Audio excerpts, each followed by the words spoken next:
Empire. So finally, I'm getting on with the big three: the USA, Russia, and China. The Empire series has been going on for a while now, and it's my first series I made. I've been doing like every major country at this point. I will get every single country in Empire. You have to wait, okay? I remember somebody did suggest Syria. You're gonna have to wait because there's so many countries that I want to do as well. I have plans for literally all of South America. I want to do a Finnish Empire, Norwegian Empire. I can only do one at a time, okay? Oh yeah, I gotta do Colombia and Egypt and South Africa as well soon. Every country will get an empire, eventually, except from the islands. Well, obviously big islands, but the small islands I don't care about.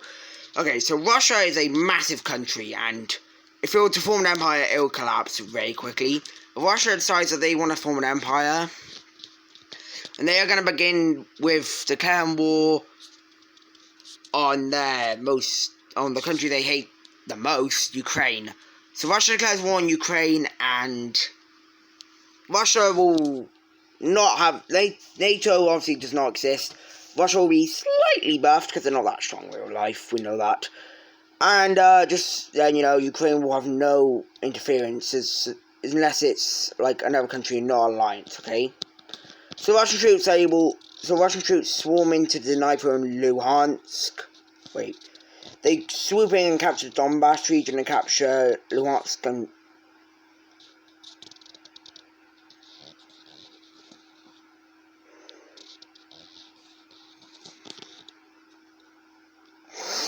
Okay. There we go. So Russia captures that area. Now we have Russian troops going over and taking Crimea, which I don't see part as Russia. And straight away, more Russian troops are going to flood into Ukraine. And Ukraine is finally mobilized, and they are going to start to push back the Russians. Although remember, Ukraine doesn't have any supplies coming towards them, so we have Russia beginning their invasion of Crimea, and this is going to go very well. And they actually are able to nearly encircle the city. And at this point in the war, we have Belarus joining as they see that Russia has a pretty good chance of winning this war. Belarus is not the strongest country, but they are going to try. So Belarusian troops are immediately focused on cutting Ukraine in half, which is help with Russian troops. This goes successful, and Ukraine is cut into two, which basically means that this part over here is going to fall over to the Belarusian army.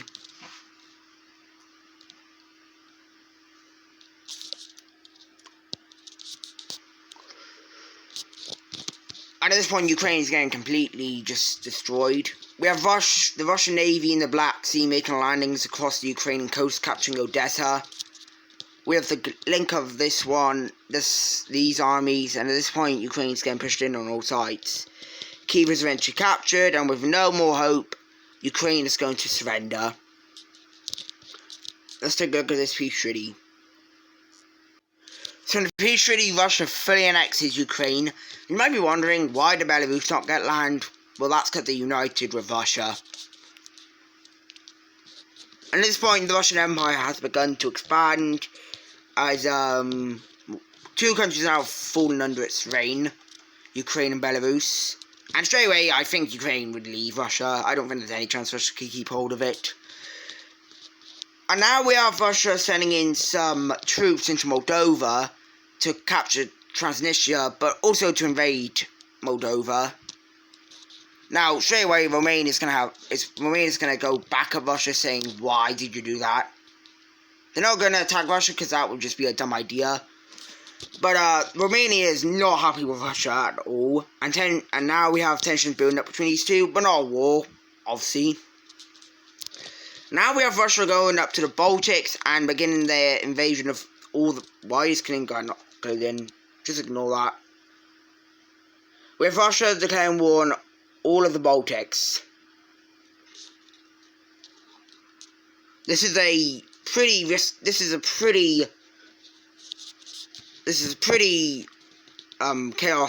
pretty, ballsy move to invade three countries at once. But when you realise it, they're not strong. So Lithuania is completely clapped out the war. Latvia is split into two and loses Riga, which basically just makes them want to surrender. And Estonia, well, yeah, sorry, Estonia, Finland didn't come to your aid. So let's take a look at this peace treaty. And Russia fully annexes all the Baltics. At this point, Russia is now leaking into Europe at a rapid rate. I can assume that everyone on the board is pretty scared, except from Finland. Russia's not actually going to do anything right now in Europe. Instead, they're going to come down to the Caucasus, where Georgia and Armenia look a little bit vulnerable. And I don't even want to bother showing Georgia and Armenia. I think you know what's going to happen. So, Russia just invades Georgia and Armenia. Russia just invades Georgia and Armenia. But you will realise I didn't say Azerbaijan. That's because Azerbaijan is an ally of Turkey. So Russia doesn't exactly want to fight Turkey. But now we actually have Russia born in Iran, which is a good thing, because now Russia can actually send supplies down to Iran. Instead of having to go through the Caspian Sea like they used to do. And now we have Russia beginning for probably one of their, well, hardest wars, just because of how big this country is. Russia declares war on Kazakhstan. Kazakhstan, who is an ally of Russia, is heartbroken. Well, they're not. The governor of Kazakhstan is just in shock. I mean, they should have saw it coming, but yeah. Russian troops immediately exit out into Kazakhstan. And if a lot of people actually do think Kazakhstan is a strong country, but compared to Russia, they are not strong. We have Russia being able to cut off this part of Kazakhstan, which is connected to the Caspian Sea. So any trade there is completely stopped as Russia takes it over. And that's going to hurt Kazakhstan a lot. Now we have Russian troops focusing on capturing Astana, the capital of Kazakhstan. And, yeah, that goes really well, as they didn't really put up a fight.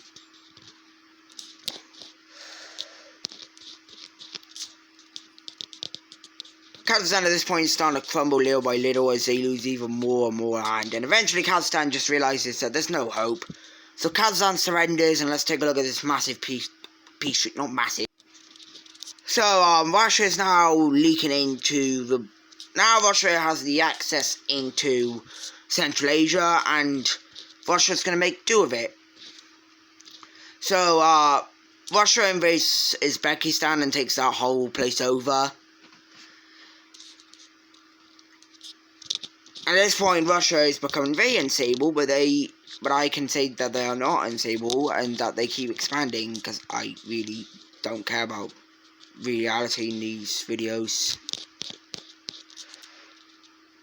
Tajikistan sees no problem joining this Russian empire, but Tajikistan just decides that they are going to join this Russian empire. But Kyrgyzstan, on the other hand, they decide that they don't want to join it. So, yeah, they decide they don't want to join it, and they're going to see that when Russian invades Turkmenistan, that it might be better to join it. They don't join it still.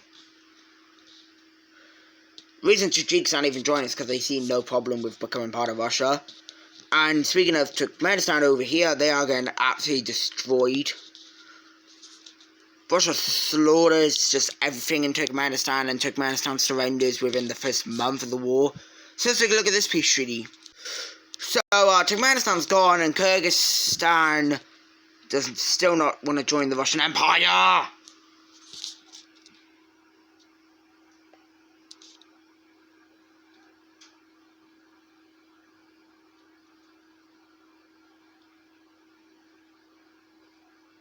Anyway, Kyrgyzstan does not want to join the Russian Empire, so Russia invades Kyrgyzstan. That's the wrong thing.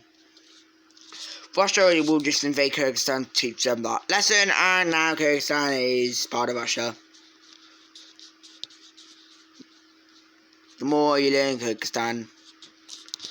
Okay, so at this point, Russia has all of Central Asia, or actually, to me, Afghanistan, Pakistan are part of Central Asia. But now Russia's kind of put a stop. They don't actually really have anywhere left to expand. Iran is a strong country and it's their ally. Turkey and Azerbaijan, that would just be Azerbaijan, Turkey, Azerbaijan. So yeah, kind of the same thing. Romania, that would probably lead to a lot of these countries over here doing something about it, about Russia's expansion. Poland, sure. Finland, that would be suicide. Afghanistan, that's a fortress. Mongolia and China, nope. But Russia decides that they are gonna just keep rolling and rolling. So Russia declares war on Mongolia. Now, if you don't know anything about Mongolia, all their population is in Ulaanbaatar. So Russia just focuses all their military to capture that city. They yoink down, capture Ulaanbaatar, and that's like 98% of Mongolia's population wiped out. Russian troops continue to scatter around what is literally just fields. And they realise that this Ulaanbaatar was probably the only place that was even Mongolian troops. The government of Mongolia is nowhere to be seen. There's literally just fields and maybe a few cities and towns every now and then and villages. But eventually, Russia just decides that Mongolia is theirs and they can claim it. They didn't find anything other than stuff in Ulaanbaatar, so let's take a look at this peace treaty. And Mongolia is part of Russia. So Russia now is mobilizing, ready for probably the toughest war. We have Russia mobilizing, ready to invade Poland. And Poland realizes this as there's troops all over their border. So when the time comes, Russia declares war on Poland. Oh no, but Russia didn't realize that Finland was fed up of Russia's expansion. So Finland joins the war on the side of Poland, and another country that joins the side of Poland's side is Romania. So Russia's got themselves into a bit of a pickle here, nothing they can't handle though. Good luck with Finland though. Poland is one of the top 5 strongest countries in Europe, not including Russia and Turkey. So, Russian troops are going to enter into Poland, and they expected a pretty good fight from Poland. But Poland expected an invasion, so they are ready. We have Russia being able to capture a good amount of land, but the Polish are here, and they are not going to let the Russians get away this easy. Poland actually destroys the Russian army and just uses almost everything they had. Russia's going to make a counter-offensive to capture Warsaw, which goes well at first. Yeah, it stopped, and the Polish are pushing back. Russia decides to redo this invasion from here, and they are successful in it. But again, they got pushed back, and at this point, there is now a stalemate between the two. Romania, who had their army mobilized, is going to begin their invasion of Russia, although I don't exactly think Romania's going to get very far. So Romania is able to capture the Moldovan part of Russia, and they do pretty well. They get Odessa and basically save Ukraine. But the Russian army is going to make that short-lived, as, yeah, Romania is probably the weakest country here. Romania does try to hold on to Moldova, but that's just not going to last. And at this point, Romania is pinning up a defensive all over its border to stop Russia from entering. Finland, on the other hand, is not going to have a single bit of issues pushing into Russia. Finland, for some reason, is really going to invade Russia, so Finland begins their invasion of Russia. They don't capture St. Petersburg, but they're able to cut off the Kolyma Peninsula from Russia, which I don't think there's anybody living up here, and if it was, good on them for living up there. I don't think I could. We have the Finnish Navy being able to make a landing in Estonia and capturing that reliving that entire country. And now we have Finnish troops pushing up and encircling St. Petersburg, but they don't capture it, they just encircle it. The Finnish army is trained to invade Russia, so Russia needs to really figure out what to do about Finland's rapid invasion into their land. In a very surprising event, we have Finland being able to capture St. Petersburg, which is going to hurt Russia a lot, and I mean a lot, as they just lost one of the major cities to Finland, and they're an empire. But Russia decides they're going to use all their strength to knock Poland out the war as soon as possible. So we have them breaking a stalemate with Poland, which that is not easy to do. And don't get me wrong, Russia is using a lot of stuff right now to take on Poland, but they are doing it. Eventually we have Russian and Polish troops meeting up in Warsaw. And Russia begins encirclement of Warsaw very slowly and painfully. And this goes extremely well as they encircle it. And the rest of Poland is left as a stalemate as the armies here decide that they gotta go on defensive. However, for the coast, Russia decides that they need to get rid of that as soon as possible, so there we go. And now the Battle of Warsaw begins, and it's a very tough war for Russia to fight. Russia is able to push in quite a lot, but once they get to the actual city itself, they can't push in anymore. So it looks like Russia right now is actually, well, they're not losing the war, but they aren't winning the war. They are not about to knock out Poland, but Finland, they are just not stopping. Trained Russian armies for Finland are sent up, and they begin to push back Finland. They don't recapture St. Petersburg, but they are able to push back Finland quite a bit. They cut off Estonia from Finland, and they're able to take that all back without any problem.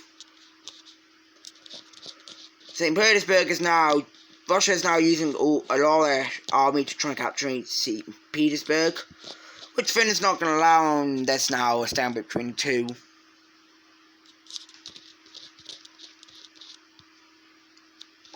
In the Battle of Warsaw, it's very hard for both sides to win. Russia continues to make gains around the city until they are actually able to capture the city. And at this point, Poland is completely screwed as they end up surrendering to Russia. And now Russia is sending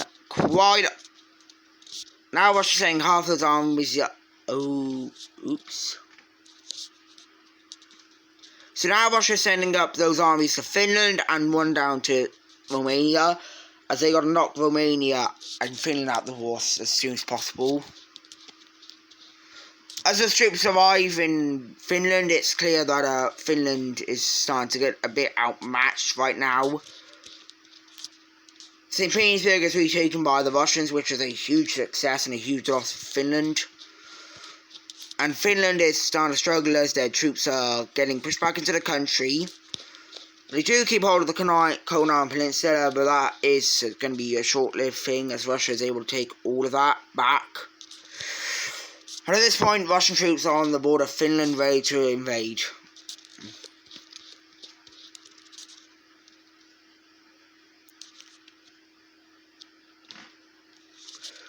Romania, on the other hand, is not ready for this. There's a lot of Russian troops entering into the country, and these Russian troops just destroy Romania. I'm sorry, Romania, you don't stand a chance. I'm very sorry, little poor Romania.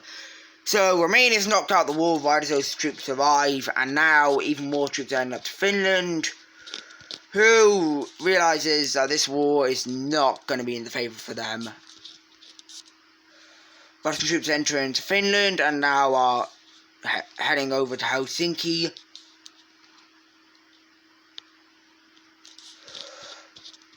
And Finland realises that Russia is not going to stop until they are out of the war. So Finland decides to surrender. Well, they leave the war. So they surrender to Russia. So let's take a look at this peace treaty. So in the peace treaty, it's not good for two of these countries. Finland's probably fine. Poland loses about half their country and also their two major cities, Warsaw and the other one. Finland lost not too much land, but it's still going to hurt them. they lost about all of this land. If I can redraw the border, it looks something like that. And for Romania, they just get fully annexed because Russia just wanted all of them. And at this point, Russia's empire is nearly done. They just got to do one more thing, and that is invade Afghanistan. Oh, Russia, you never learn, do you? So Russia guys won Afghanistan, and this is going to go horribly wrong.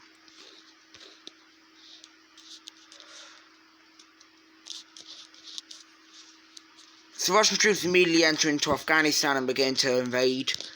As they think that they can handle Afghanistan, and they actually do quite well. They capture Kabul and take over this chunk and take the rest of this chunk over here. But once the Taliban are ready, it's shown that Russia is going to get absolutely destroyed. All the Russian troops here, which was actually quite a lot, they just don't even stand a chance. They get slapped trying to push back out. So Russia's like, okay, let's try this again. This time, Russia decides to go in from over here to try maybe, because this is where the Taliban were ready. Russia captures about half of Afghanistan, but then the Taliban come shoot again and say, nope, you are not staying in our country, and knock them out. Russia decides that they're going to do one more invasion, because if you don't know, this war right here between Afghanistan and Russia has been probably going on for 10 years at this point. This invasion is filled with people who are trained against the Taliban, so they begin the invasion of Afghanistan. And they're able to kill some of the Taliban, but then Taliban get out of our country and they just push back. Not all the way, as Russia's able to keep a stalemate, which they decide to expand upon and again, it's just back and forth.